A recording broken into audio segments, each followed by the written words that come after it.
Hello guys, welcome back to another podcast of the Wild Wellness Podcast. Still getting used to that. Bear with me guys, this is only my 4th episode. Okay, I'm still a wee little fetus baby in the realm of podcasting. Anyways, welcome back. Today's topic is going to be metabolic adaptation, the reason why yo-yo dieting is such a phenomenon, why diets don't work long term, and what you can do that's more sustainable, obviously. So sit back, relax, grab a high protein snack, and let's get into it. So many of you being in the realm of 20 to 40-year-olds have been on this roller coaster ride of yo-yo dieting. Maybe you've gained and lost the same 10 to 20 pounds over the past decade, and totally relate. Diet culture is made for you to do this and buy back into it.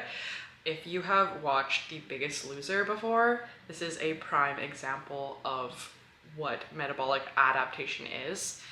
If you don't know what The Biggest Loser is, it's a game show where obese people lose the weight. However, there has been studies done where they follow the remaining years and a year or two after they graduate from being on the show and losing the weight, and almost all of them have gained 70% or more of the weight back. And this is it's not a surprise to me, to anyone who knows anything about metabolism or, losing weight and keeping it off. And I can't speak from a point of obesity because I personally have never been obese in my entire life. So I don't know what it feels like. I don't know what complications come along with it. However, I can imagine that you don't want to be obese and you don't want to go back to it, especially if you lost the weight and worked so hard to do so. So let's get into metabolic adaptation and why this happens, why it is so common for everybody and their dog to gain the weight back when losing it. So metabolic adaptation, your metabolism is broken down into 4 parts. Oh my God, sorry, I'm coming over a cold. So if I break out into sounding like a 12-year-old tween boy, excuse me. So the 4 parts of your metabolism is your BMR, your basal metabolic rate. And this is the main thing that's adapted when you do lose weight, and I'll tell you why in a little bit. Then there's NEAT, non-exercise activity thermogenesis. This is just the activity that you do during the day, washing the dishes, taking the dog for a walk, taking the garbage out, yada, yada, yada. Then there's the thermic effect of food, which is the calories your body uses to digest food that you eat. And then there's scheduled activity, which is pretty self-explanatory. So what happens with metabolic adaptation is your BMR is affected. It downregulates itself because a few factors. One, your body weight is now lower, meaning your BMR will be now lower. And a lot of people don't know actually that obese people have really healthy metabolism. Like your body doesn't want to be that big, and a really, really common mistake that people make when they are quite overweight is they cut way down their calories, when in reality their BMR is pretty damn high, because the amount of mass on your body and your BMR is burning calories. In addition to that, your body doesn't want to be that big. So it's upregulating its metabolism to try and burn some of that fat off. And on the other side of the pendulum, I can speak from my own experience being underweight, your BMR is so low because you're not feeding it food and your body does not have the calories it needs to sustain itself. So what these biggest losers, quote unquote, no one's a loser, but you get it, are doing is they're going from having a BMR and being obese who are like burning 3,000+ calories a day, and they're eating 1,200. And so what's going to happen is your BMR is going to downregulate the systems, it's going to downregulate your digestion, it's going to downregulate your reproductive system, your mental capacity, and it's got nothing to do with your willpower or how well you can stick to a diet. It's got everything to do with survival. So your body is made to survive, and in order to do that, It needs to keep your heart pumping. It needs to keep you breathing. It needs to keep your mind functioning. So all of this subconscious, systematic processes that are going on in your body, it's going to prioritize, not your weight loss goals. Okay, so it is a survival mechanism that your body does to downregulate your BMR and your metabolism in general, to make you stop moving as much, stop fidgeting, just conserve energy in any way that it possibly can.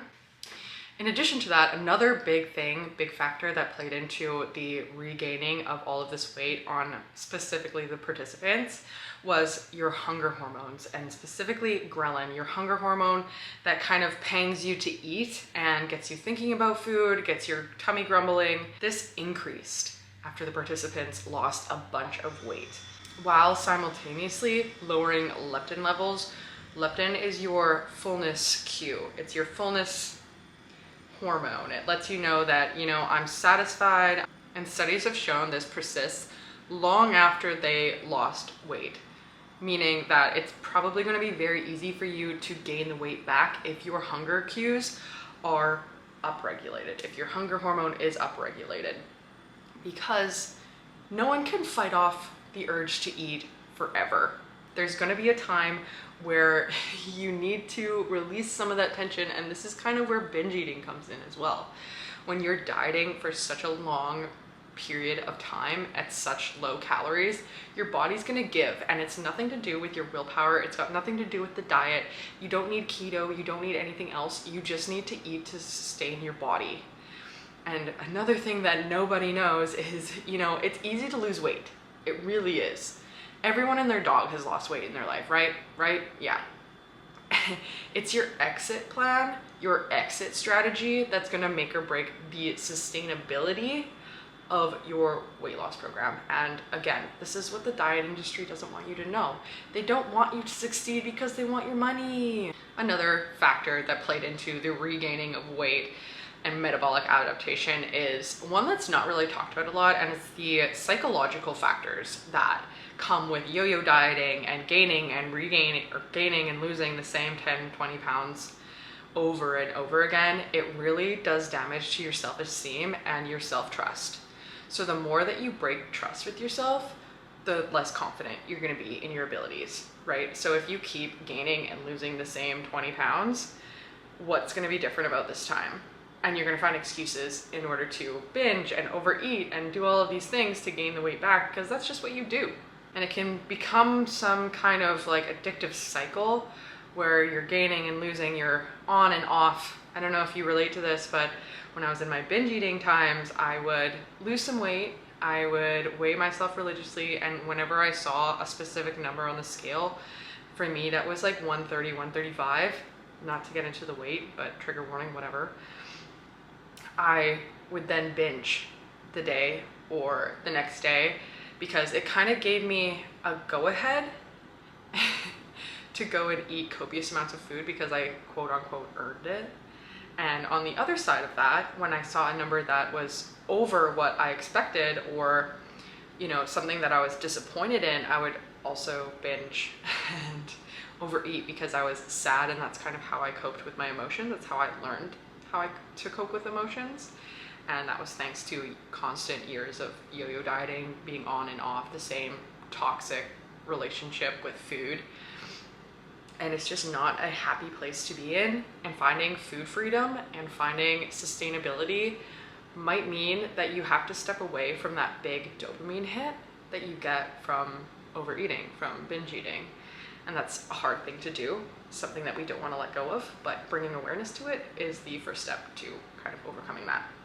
So that's kind of the gist of how your metabolism works in terms of really restrictive extreme dieting and why they don't work long term. So let's move into what kind of practical things you can do day to day to make sustainable results and actually achieve your long-term weight loss and fat loss goals. So number one is focus on sustainable change. Be fucking real, okay? Be realistic with yourself. Don't go and make this big mass goal that is so hard for you to see and so far ahead of you and where you're at right now that you have no fucking clue how to get there, okay? This goes for anything in life. It goes for your career, it goes for your relationships, it goes for your fitness journey. You have to take small, realistic, and believable steps towards that end goal. Celebrate those small wins, because that's what's going to get you to the end goal, not just having laser focus on this end goal. I think that's where a lot of people mess up in this whole journey is, you know, I have a fitness goal, I have a weight loss goal, and I am so narrowed down on that goal. Eventually life's going to come in. You're going to forget. Think about this analogy for a second. Somebody who wakes up and snoozes their alarm 50 times and now has 10 minutes to get the kids out the door, get their lunch ready, and drive the kids to work and get to work, okay? How many things on that list do you think that person's gonna forget? A lot more than somebody who took a slow approach, a slow morning, and was able to think of all of the things they had to do. You have to be conscious when you're learning new things until it becomes default. That's just how your brain works. It's how your body works. Don't work against it, work with it, people. Second thing would be prioritize strength training. Cardio is a great thing to do. Love it for my heart health. However, that's not gonna get you that toned body that you want, I promise you. You got to shape your body, and you do that through strength training. Not only is it going to get you the body, stepping away from aesthetic goals for a second, it is the organ of longevity. Like, muscle is your key to longevity and a healthy, happy, balanced life throughout your whole life. Muscle is more metabolically demanding than fat, meaning that your BMR, remember that thing we were talking about before, will be upregulated because, again, muscle is more metabolically demanding than fat mass, right? So you can eat more calories even if you're at rest. And then, if you had no idea, what happens to your muscle mass after you turn 30 is you do lose a percentage of muscle mass per year after you turn 30, and even more than that after menopause, post-menopause, right? So building that muscle and sustaining that muscle is a lot easier than building it later on in life. So do yourself a favor and build it now so it's easier to sustain. 3 would be listen to your body, listen to your hunger cues, listen to your cravings. Like, don't try and push off your cravings because you're trying to be good, because it's gonna backfire. Don't try and go and not buy anything to keep in your house, even when you want a street treat. I get not keeping a bunch of junk food in your house from a ex-binge eater. I know that's a bad idea for some people, and it was a bad idea for me. However, you have to reintroduce that at some point in appropriate quantities, right? So don't go full steam ahead just eating clean, because that's not going to work out, I promise. And additionally, if you do feel the need to eat clean and religiously prep your meals and not eat out or bring your Tupperwares everywhere, that's kind of signs of orthorexia and something that you should look into, get some help with. That's not any kind of way to live, in my opinion, and can cause health issues as well. I see a lot of my clients who don't have their periods, don't have a cycle, and by the way, ladies, your cycle is your 5th vital sign. They're very clean eaters. They don't eat chocolate, they don't eat burgers or go eat out with their family unless it's a safe food for them, which, if you don't have your period, you're not healthy, and I'm sorry. There's some work that you need to do in order to heal your relationship with food, because all foods fit, all foods are appropriate in moderation, okay? 4 would be manage stress levels. Also manage your emotions. So a lot of times we eat to cope with emotions, and that's where the emotional eater comes in. That's where the emotional binge eater comes in. So finding ways to manage your stress and manage your negative emotions in particular before you turn to food is going to be a really great asset for you along this journey, because turning to food is impeding on your fitness goals, right? So there needs to be some sort of sever in that habit. So some things that I like to do is just being mindful, meditating. Meditating doesn't need to be this big whole thing where you sit on your little pillow and listen to gongs all the time for like half an hour. Sometimes I even just sit on my couch and breathe. I just do some deep breathing. I don't try and put on some music. It's not formal. It's nothing like that. It's just being with myself, being with my breath, right? Your breath is the only connection you have to your subconscious, which I think is so cool. Like, you can't think and think your body into beating your heart, but you can think your body into breathing in a certain pattern, which I think is so powerful. Last, but certainly not least, is seek some support, right? You don't know everything. Just get your ego out of this. You don't know what you don't know until you learn it, right? So get some support. You need a support system, whether that be your family, your friends. You need someone to lean on because it's a very lonely journey when you're going at it alone. So tell someone about it. Let someone keep you accountable. Get a coach, get a therapist, get whatever you need in your particular situation, and prevail. And that's going to conclude this episode of the Wild Wellness Podcast. I hope you enjoyed all of this good stuff on metabolic adaptation, the science behind longer-term weight loss, and how you shouldn't take extreme approaches to it. I'm going to give a shameless plug-in. If you are on this journey and looking for some support, I am taking on clients. So click the link in my bio, fill out an application, and we can get started on that. With that being said, my friends, keep those metabolic fires firing, and I'll see you in the next one.